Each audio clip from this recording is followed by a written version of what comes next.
Bienvenidos, soy la doctora Estela Batallés de Rosario, Argentina. Dirijo el Departamento de Diagnóstico por Imágenes del Instituto Cardiovascular de Rosario y el Departamento de Medicina Nuclear Molecular en Diagnóstico Médico. Mis áreas de interés y de experiencia especialmente son la patología de la glándula tiroides y paratiroides y del cuello y las imágenes oncológicas. En los próximos minutos vamos a repasar la utilidad de la ecografía en la evaluación de las distintas entidades patológicas que afectan a las glándulas salivales. La ecografía es un método práctico, es un método eficaz en la evaluación inicial de la patología tanto inflamatoria como litiásica y neoplásica de las glándulas. Nos permite confirmar o excluir la presencia de una masa ocupante de espacio y en la mayoría de los casos puede sugerirnos la naturaleza y la extensión de las lesiones, tanto focales como difusas. Es de suma utilidad como guía, como método guía en la punción con aguja fina y además también en el drenaje de los abscesos.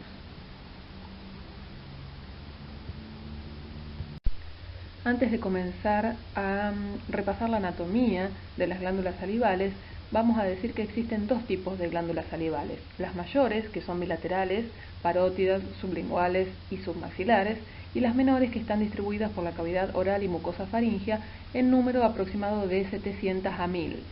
Histológicamente, las mayores están formadas por acinos de células secretoras que están rodeadas por células mioepiteliales que desembocan a través de segmentos intercalares de primer y segundo orden en otros llamados segmentos estriados de tercer orden y ellos en un conducto excretor principal.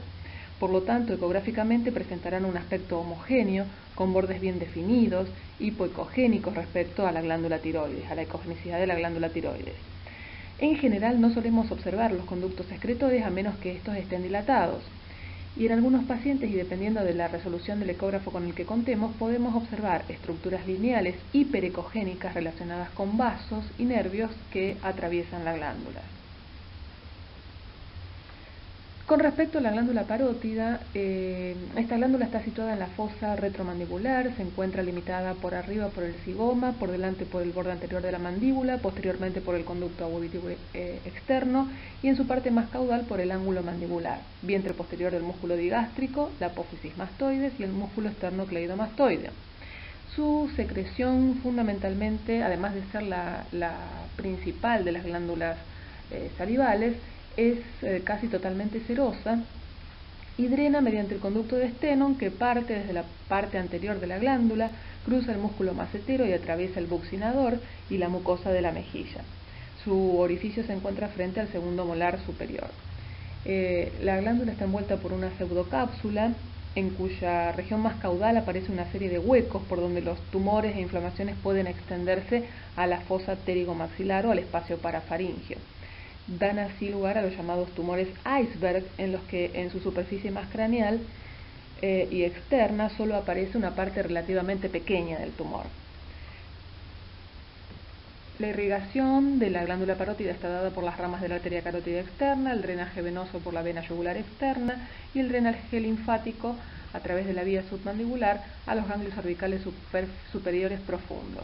Existen, esto es muy importante porque los vamos a ver en las ecografías, ganglios linfáticos intra y extraparotídeos. Es muy importante la presencia del nervio facial con respecto a la glándula parótida. Sabemos que este nervio divide a la glándula en sus dos lóbulos, que son el superficial y el profundo, y el nervio da sus ramas principales en el espesor de la glándula.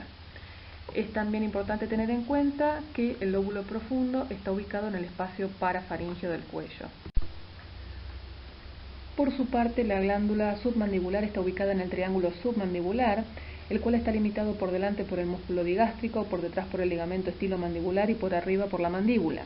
El conducto excretor, el conducto de Wharton, se dirige por debajo del suelo de la boca en dirección ventral y desemboca en la carúncula submandibular junto al frenillo de la lengua. La secreción fundamentalmente es de tipo mixta, serosa y mucosa. Y tenemos que tener en cuenta que la glándula presenta dos porciones, una superficial y una profunda, con respecto al músculo miloioideo. Tenemos que tener bien presente que las infecciones de la porción profunda pueden afectar al piso de la boca. La irrigación de la glándula submandibular está dada por las ramas de la arteria facial y submentoniana, el drenaje venoso a través de la vena facial y el drenaje linfático a través de ganglios submaxilares y la cadena yugular interna. Por su parte, la glándula sublingual está situada en el piso de la boca y confluye con su contralateral en la espina mentoniana. Sus conductos excretores generalmente se unen a los de la glándula submandibular. Produce el 5% de la saliva total de las glándulas salivales y la misma es de tipo mixta fundamentalmente. Y está determinada por 8 a 20 pequeños conductos que terminan en la mucosa oral. El de mayor tamaño se conoce como Derrivinus o Bartolini y termina en el vértice del frenillo lingual. Tenemos que tener presente que hay glándulas sublinguales accesorias en la región del piso de la boca y alrededores. La irrigación está dada por las arterias submentoniana y lingual, la irrigación arterial por supuesto, el drenaje venoso está dado por las ramas de la vena lingual y el drenaje linfático es a través de los ganglios linfáticos submandibulares. La patología más frecuente en las glándulas sublinguales son las ránulas o los quistes de retención que se forman a expensas de los conductos excretores, y estas ránulas son fácilmente observables en el examen físico, haciéndole abrir la boca al paciente. La patología tumoral es más rara, apenas supone el 1% de los tumores de las glándulas salivales. En cambio, si ocurre, la malignidad alcanza al 80% de los casos. Vamos a hacer algunas consideraciones respecto a la glándula parótida y algunas cuestiones anatómicas que podemos encontrar en ecografía.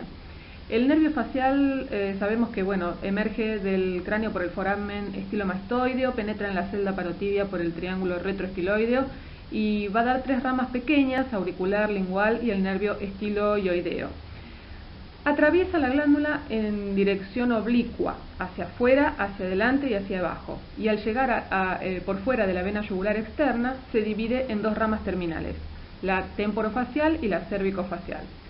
En su curso extraparotídeo, el nervio facial, por supuesto, no puede ser identificado por ecografía, mientras que en su porción intraglandular solo se va a ver en el 30% de los pacientes, alrededor del 30%, utilizando transductores de alta frecuencia entre 10 a 13 MHz. Como está envuelto en una vaina fibrosa, el nervio se presenta como una banda fina hipoecoica, tal como lo vemos en la imagen número 1 en esta diapositiva, circunscripta por delante y por detrás por 2 líneas ecogénicas que están situadas a una distancia aproximada de 8 a 10 milímetros de la superficie de la piel. Como dijimos anteriormente, el nervio facial crea un plano de referencia que divide a la glándula en 2 lóbulos, superficial y profundo, pero en realidad la división anatómica no es concretamente cierta. La exacta localización de los tumores es importante en definir el abordaje quirúrgico, tanto para una adecuada resección tumoral como para la preservación del nervio facial, pero esa localización exacta de los tumores nos la van a brindar los métodos morfológicos como la tomografía computada multislide o la resonancia magnética con gadolinio, que nos van a dar mucha más información de la exacta localización y del compromiso de las estructuras vecinas. El segundo punto que quiero destacar es que la glándula parótida habitualmente en un gran número de pacientes puede mostrar ganglios linfáticos normales en el parénquima glandular, como lo vemos en la imagen número 2 en esta diapositiva. Ecográficamente se presentan como nódulos hipoecoicos de forma redondeada u oval, con límites netos, con un hilio ecogénico y un diámetro por lo general que no superan los 6 milímetros. Y se consideran normales si su diámetro transverso es menor de 8 milímetros. En aquellos procesos inflamatorios estos ganglios pueden aumentar de volumen, presentarán un hilio ecogénico excéntrico y de esa manera nos permiten diferenciarlos de las masas intraparotídeas. Entonces recordar que el tejido linfático es normal en el interior de la glándula parótida a diferencia del resto de las glándulas salivales. Con respecto a la cialodenitis aguda, es un proceso inflamatorio que afecta a las glándulas salivales, que por su etiología pueden ser específicas o inespecíficas, de origen viral, bacteriano, granulomatoso, por irradiación e inmunológicas. Las cialodenitis bacterianas agudas Están ocasionadas generalmente por gérmenes como el Staphylococcus aureus, el Streptococcus viridans, el Streptococcus hemolítico y el Neumococcus. Y estos gérmenes pueden invadir la glándula por vía anterógrada, es decir, hemática o linfática, o más frecuentemente por vía retrógrada, desde la cavidad bucal, ascendiendo a través del conducto excretor en pacientes que tienen mala higiene bucal o con algún grado de alteración del flujo salival, que puede estar relacionado con estados de deshidratación o con ectasias ductales asociadas a litiasis. En el examen ecográfico puede observarse entonces engrosamiento cutáneo adyacente a la glándula que está inflamada. La glándula se encuentra aumentada de volumen, con hipoecogenicidad difusa por el edema. El parénquima puede tener un patrón heterogéneo con pequeñas áreas hipo o anecoicas que son atribuidas a la presencia de microabscesos o también a dilataciones localizadas de los conductos. Si nos fijamos en la imagen número 1, vamos a ver es la glándula parótida, que está afectada por un cuadro de este tipo, aumentada de volumen, hipoecoica pero heterogénea debido a la presencia de esas áreas múltiples hipoecoicas redondeadas de pequeño tamaño. En la imagen número 2 podemos ver el patrón Doppler color, que muestra una hipervascularización difusa, en este caso es la glándula submaxilar, que es característico de estos cuadros. Dentro del capítulo de las cialoadenitis agudas encontramos a la tan común parotiditis, que se trata de una infección viral que afecta a las glándulas parótidas, cuyo origen fundamentalmente está dado por virus de las paperas, conocidos como virus de las paperas, que en realidad pertenecen a los paramyxovirus. Pero otros virus también pueden causar cialoadenitis: el citomegalovirus, la parainfluenza, influenza, Coxsackie, el Epstein-Barr y el herpes virus. En general se tratan de cuadros cuyo diagnóstico es fundamentalmente clínico, en donde la ecografía no es necesaria para arribar al diagnóstico. Si se hace la ecografía, vamos a encontrar, como lo demostramos en las imágenes que vemos en la diapositiva, una glándula, en realidad ambas glándulas, porque suele ser bilateral, glándulas aumentadas de tamaño, con disminución de la ecogenicidad, con una estructura levemente heterogénea, y lo que es común hallar es múltiples adenomegalias a lo largo de las cadenas retroauricular y yugular. También vemos que en las imágenes Doppler color y angiopower se demuestra un aumento intraglandular de la vascularización, como lo vemos en nuestro ejemplo.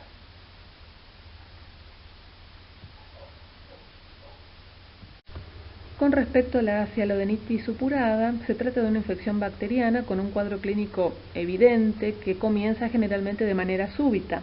La glándula se vuelve dolorosa, está inflamada, tiene orificios de drenaje enrojecidos o inflamados y la saliva es espesa o purulenta y aparece de manera espontánea o con el masaje. Normalmente se trata de un proceso unilateral. Ecográficamente vamos a ver una glándula que está aumentada de tamaño, que es hipoecoica y que tiene zonas de anecogenicidad interna.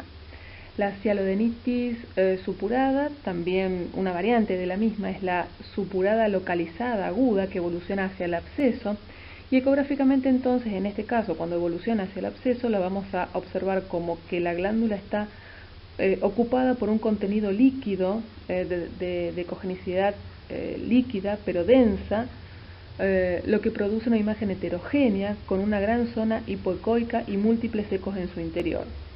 Entonces, en este caso, hay que establecer el diagnóstico diferencial con las tumoraciones que presentan un aspecto quístico de alguna manera similar. En los tumores se observa que la glándula normal está rechazada por el tejido tumoral. Si observamos entonces en el ejemplo que presentamos en esta diapositiva, vamos a ver un absceso parotídeo que afecta a la glándula parótida como una voluminosa masa hipoecoica de contornos irregulares, en cierta forma lobulados, con contenido líquido denso y con discreta cantidad de material ecogénico en su interior. Dentro de la patología glandular crónica encontramos a la cialodenitis recurrente crónica. En este cuadro, que afecta principalmente a la parótida, lo que vemos es una tumefacción de la glándula que se repite en el tiempo y que se acompaña de dolor y sensibilidad. El aspecto clínico y ecográfico en realidad es igual al de la cialodenitis aguda. Con el tiempo, en realidad, a medida que se repiten estos episodios, suele dilatarse el conducto excretor y suele conducir a la fibrosis glandular. Ecográficamente, entonces, vamos a encontrar una glándula más pequeña que lo habitual, sus bordes van a ser irregulares, su parénquima va a ser heterogéneo y vamos a encontrar un infiltrado o un moteado hipoecoico o de aspecto micronodular. Con respecto a la litiasis de las glándulas salivales, podemos decir que el 85 al 90% de las mismas ocurren en la glándula submaxilar, y esto ocurre precisamente por determinados factores. Por ejemplo, el conducto de Wharton es de mayor calibre y más largo que el de Stenone.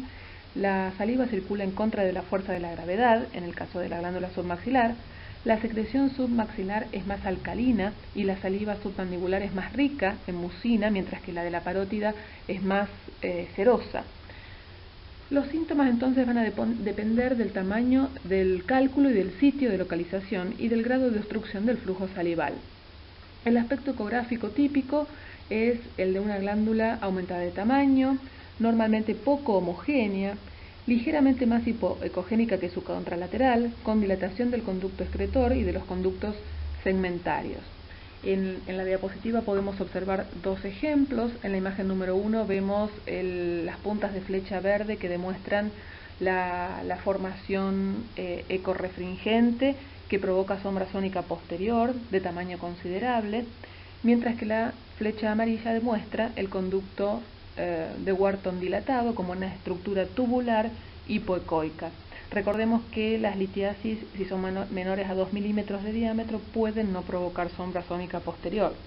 En la imagen número 2 también vemos otro ejemplo donde la dilatación del conducto de Wharton es significativa, fíjense la flecha amarilla demostrándola, con presencia en su extremo de la concreción ecorrefringente que constituye la litiasis, con su sombra sónica posterior.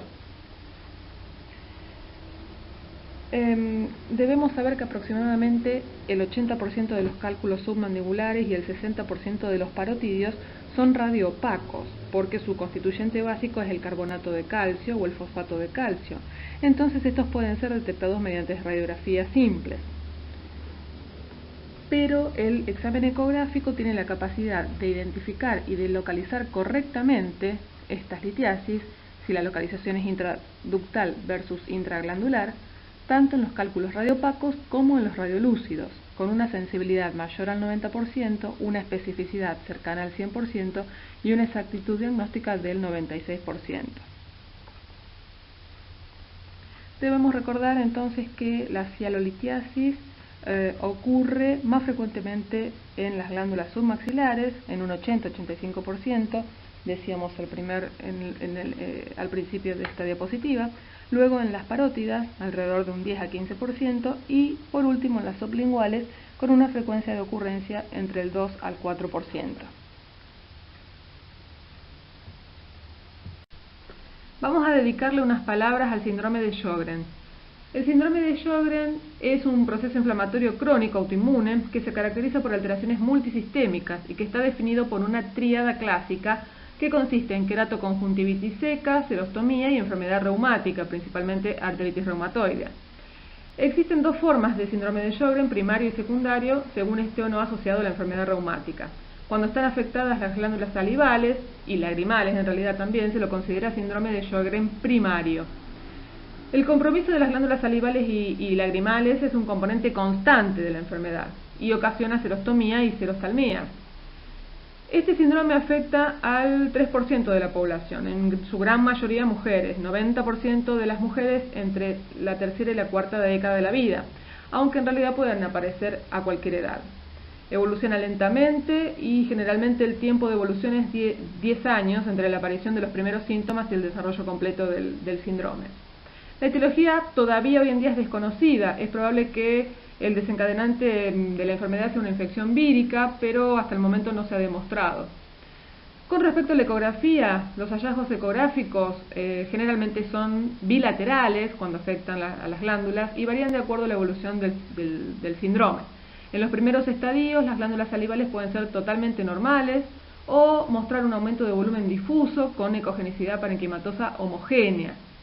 Cuando avanza la enfermedad, en las fases intermedias, el patrón ecográfico se hace típicamente heterogéneo, la estructura se vuelve heterogénea de la glándula con múltiples áreas hipoecoicas, redondeadas, dispersas en todo el parénquima, consecuencia de una cialectasia periférica no obstructiva. Estamos viendo estos hallazgos en la imagen que vemos en la diapositiva. Las flechas blancas demuestran la dilatación del conducto excretor y a su alrededor el parénquima marcadamente heterogéneo.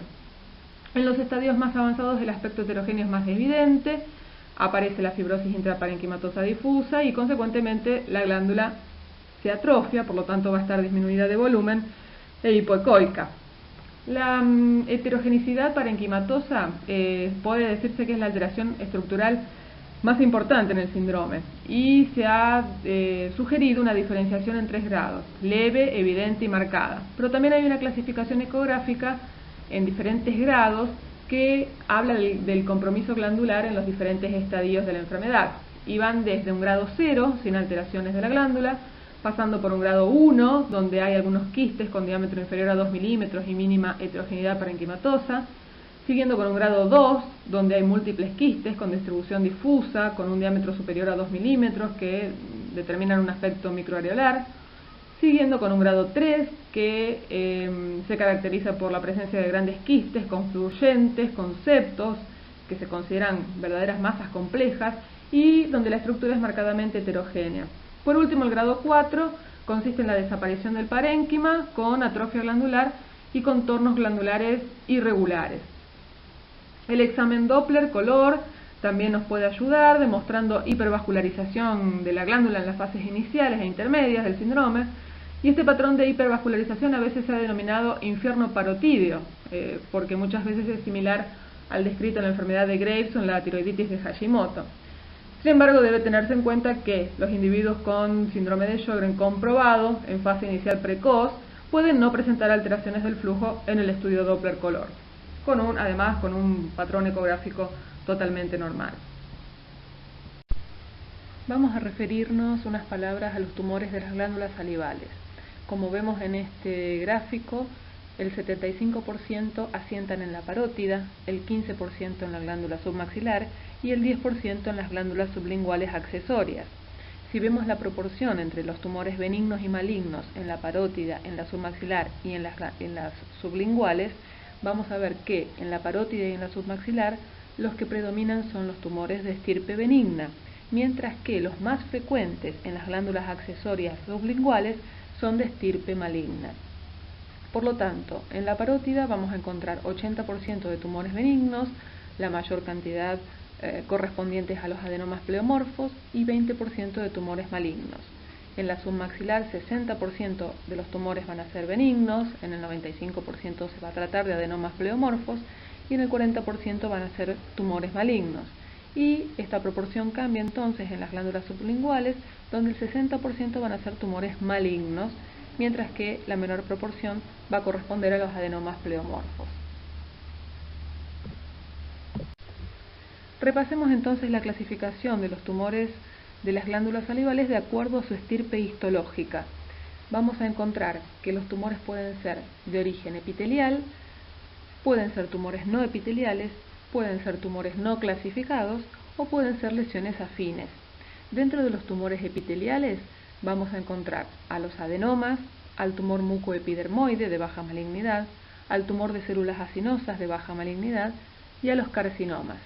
Dentro del gran capítulo de los adenomas vamos a encontrar al muy conocido adenoma pleomorfo o tumor mixto benigno y al adenoma monomorfo. Dentro del adenoma monomorfo encontramos al adenolinfoma o cistoadenoma papilar linfomatoso o tumor de Warthin, al adenoma oxífilo u oncocitoma y otros adenomas como son el tubular, el alveolar, el trabecular, el de células basales, el de células claras.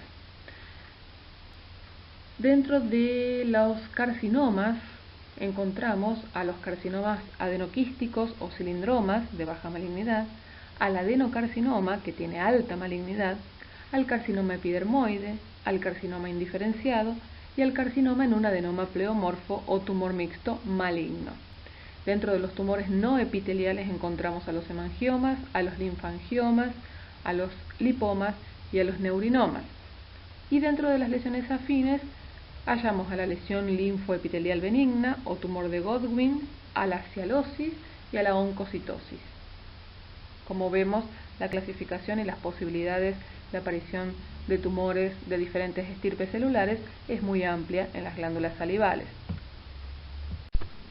Hablaremos ahora acerca del adenoma pleomorfo. Es uno de los tumores benignos más importantes dentro de la patología tumoral benigna de las glándulas salivales. Representa el 80 al 90% de las neoplasias benignas y aparece entre los 40 y 50 años de edad. Se trata de un tumor bien delimitado que presenta una pseudocápsula y múltiples nódulos que sobresalen de la masa principal como focos o como pseudópodos, que son en realidad los que explican la recidiva cuando el tumor es enucleado. Los tumores recidivados precisamente tienen una gran tendencia a ser multinodulares. El 80% de los adenomas pleomorfos se desarrollan en la parótida y el 20% restante los vamos a hallar entre la glándula submaxilar y las accesorias, en especial las palatinas. Ocupan el lóbulo parotídeo superficial y el tamaño es muy variable y en realidad puede alcanzar dimensiones sorprendentemente grandes. Ecográficamente, estos tumores aparecen como lesiones sólidas, hipoecoicas, de límites netos, con contornos regulares o multilobulados. Fíjense, eso se ve perfectamente en las imágenes los ejemplos que vemos en la diapositiva, en la 1 y en la 2. Determinan muchas veces esa hipoecogenicidad, reforzamiento acústico posterior, y a veces es tan marcada, si ustedes lo notan en las imágenes, la hipoecogenicidad, que se puede confundir con la presencia de un quiste. La visualización del flujo intratumoral, en realidad, como vemos en la imagen número 3, nos permite confirmar la naturaleza sólida de la lesión. Cuando los adenomas son de gran tamaño, mayores a 30 milímetros, pueden presentar áreas anecoicas como consecuencia de degeneración quística o hemorrágica. Y también pueden identificarse calcificaciones distróficas cuando los tumores tienen larga evolución, como lo podemos ver en la imagen número 2. Estos hallazgos en realidad se superponen con los de una lesión maligna, pero habitualmente no se observan adenomegalias alrededor de la glándula, y este hecho nos permite la diferenciación o la sospecha de que puede no tratarse de una lesión maligna. El patrón Doppler color es variable, pero generalmente se observa baja vascularización en su interior, tal como lo vemos en la imagen número 3, y flujo periférico, con algunas pequeñas ramas que tienden a irradiarse o a dirigirse hacia el centro del tumor. Este patrón, recordemos, también se ha descrito en algunas lesiones malignas, entonces no puede considerarse patognomónico. Pero utilizando el índice de resistencia y el índice de pulsatilidad, podemos sospechar benignidad de la lesión cuando el índice de resistencia es menor a 0.8 y el índice de pulsatilidad es menor a 1.8. Vamos a hablar ahora del tumor de Warthin. Este tumor representa el segundo tumor en frecuencia de las glándulas salivales y aparece exclusivamente en la parótida, donde se manifiesta como una masa de crecimiento lento en la prolongación inferior. En un 12% de los casos puede llegar a ser bilateral. Predominan los hombres entre la quinta y séptima década de la vida, aunque también puede presentarse en niños. Se trata de un tumor de consistencia blanda o fluctuante, bien delimitado, encapsulado, de carácter quístico, con una cavidad central que contiene un fluido espeso. Histológicamente tiene vegetaciones múltiples que se proyectan hacia la cavidad quística, que está constituida por una doble capa epitelial. Ecográficamente, acá vemos cuatro ejemplos. Se presenta como una formación hipoecoica, sus contornos son regulares, generalmente miden menos de 30 milímetros, pero puede haber mayores. Puede mostrar una estructura interna heterogénea, con componentes sólidos y áreas quísticas, como se ven en los ejemplos que estamos mostrando. Es una lesión entonces bien definida, con predominio del componente quístico y múltiples septos internos. Si tenemos esta apariencia en un tumor en la parótida, podemos decir que se trata de podemos sospechar que se trata de un tumor de Warthin con un alto grado de especificidad. Pero esta apariencia clásica en realidad es poco frecuente y en ocasiones el aspecto ecográfico es similar al del adenoma pleomorfo. La presencia de áreas anecoicas y el refuerzo acústico posterior son también cosas que nos pueden hacer confundir con un adenoma pleomorfo. Pero en el caso del adenolinfoma, la estructura es en general más heterogénea. La evaluación con el Doppler color puede mostrar vasos con una distribución iliar y señal de flujo en el interior del componente sólido. Y otra característica que no tiene que ver con la ecografía, pero es un dato de interés, es que si tenemos duda entre el adenoma pleomorfo o el tumor de Warthin, podemos hacerle una centellografía con tecnesio 99 pertecnectato al paciente y en el tumor de Warthin va a mostrar una mayor captación del trazador por parte del tumor. Así que es un dato a tener en cuenta también. Bueno, con respecto al carcinoma mucoepidermoide, acá ya estamos tratando una neoplasia maligna de las glándulas salivales. El 75% de los casos corresponde a la parótida, donde es el primer tumor maligno que la afecta. Pero las glándulas accesorias, especialmente las palatinas, son el segundo lugar de asiento más frecuente. Y en la glándula submaxilar representa el segundo tumor maligno más frecuente después del cistadenocarcinoma. Este tumor, el carcinoma mucoepidermoide, puede aparecer en la infancia o en personas de edad avanzada. Suele ser un tumor que está bien localizado, circunscripto, pero eventualmente puede tener carácter infiltrativo y si aparece en el paladar, puede llegar hasta ulcerarse. Hay dos formas de malignidad, una de baja malignidad y otra de alta malignidad. La primera está constituida por elementos epidermoides y mucosos bien diferenciados, mientras que la segunda tiene un carácter infiltrativo con elementos malpigianos, mal diferenciados y pocas células mucosas. El pronóstico se basa fundamentalmente en las características infiltrativas y en la invasión o extensión neural. En las dos variedades de baja y alta malignidad, las recidivas locales alcanzan un 30%. Las metástasis son más frecuentes en las formas de alta malignidad, apareciendo hasta en un 33% de los casos, mientras que los de baja malignidad solo metastatizan alrededor del 2%. Y la sobrevida, se dice que a los 5 años sobreviven 80 a 95% de los grupos de baja malignidad y el 50% en las formas que son más agresivas. Con respecto a la ecografía, vamos a ver como lo observamos en la imagen que ponemos de ejemplo.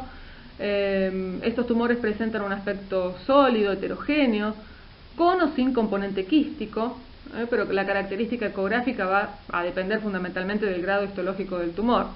Las lesiones que son más pequeñas, de bajo grado de malignidad, pueden aparecer como masas sólidas, bien definidas, que no diferenciamos muy bien del adenoma pleomorfo. En cambio, las lesiones más agresivas presentan características típicamente malignas, por ejemplo, contornos irregulares, como lo estamos viendo en esta imagen, mal definidos, una estructura interna francamente heterogénea. Y en el examen Doppler color, una característica en estos tumores es el aumento de la resistencia vascular en el interior del tumor, que nos sugiere malignidad. Por último, vamos a hacer algunas consideraciones finales respecto a la disponibilidad de distintos métodos de diagnóstico por imágenes para la evaluación de las glándulas salivales. Hoy en día las técnicas modernas de imagen han cambiado sustancialmente la forma de evaluación de las glándulas salivales. Hoy en día se pone énfasis en la ecografía, en la tomografía computada y en la resonancia magnética, en lugar de las radiografías y las cialografías, que en realidad eran estrella hace 10 o 15 años atrás. La ecografía es un estudio simple, sencillo, de bajo costo, el paciente no tiene que prepararse para hacerlo, como sabemos no utiliza radiaciones electromagnéticas, se pueden evaluar las glándulas salivales y además las cadenas ganglionares, yugulocarotídeas. Casi todos los tumores salivales se manifiestan como imágenes ecográficas similares, sin poder determinarse con precisión el diagnóstico o la naturaleza del tumor, excepto por su naturaleza sólida o quística. Los adenomas, vimos que los adenomas pleomorfos podían ser hipoecoicos y bien delimitados, que el tumor de Warthin en cierta forma es parecido, salvo la frecuente presencia de quistes y la ocasional multiplicidad de los focos tumorales. Los carcinomas también son hipoecoicos. En general, los procesos inflamatorios de las glándulas salivales son mejor evaluados por tomografía computada, mientras que los tumores terminan de evaluarse más completamente con resonancia magnética. En los niños y en los adolescentes que tienen procesos inflamatorios o tumores superficiales, en realidad se comienza y se da preferencia a la ecografía para evitar la radiación y se reserva la resonancia magnética para estudiar a los tumores profundos. La tomografía computada también tiene su indicación precisa para el estudio de las metástasis, ya sea para documentarlas o para efectuar punciones guiadas bajo tomografía de las mismas. Mencionamos recién, la invasión local se demuestra por la tomografía computada o por resonancia magnética. Y también contamos hoy en día con buenos estudios de centellografía, donde se emplea material radioactivo, tecnesio 99 pertennectato, para evaluar la función de las glándulas salivales. Y bueno, este estudio brinda información específica, por ejemplo en el tumor de Warthin y en el oncocitoma, donde se ve que es manifiesta la captación del radiotrazador. Es decir, que hoy en día contamos con varios métodos de diagnóstico por imágenes, pero resaltando siempre que la ecografía es el paso inicial en la evaluación de las glándulas salivales. Nos puede dar muy buena información acerca del tamaño, de la ecogenicidad, de la forma de la glándula, de la presencia de litos, de la dilatación de los conductos excretores, de la vascularización de la glándula y de las lesiones, de la naturaleza quística o sólida o mixta de las lesiones. Así que sin duda es una herramienta de suma utilidad en el paciente con sospecha de patología tumoral o infecciosa o litiásica. Bueno, esto ha sido un resumen de la patología de las glándulas salivales, que espero les sea de utilidad y de aplicación práctica. Estoy a disponibilidad de las consultas que puedan surgir de ustedes, o de los comentarios, para el intercambio de ideas. En la primera diapositiva tienen mi mail para contactarme. Muchísimas gracias por su atención.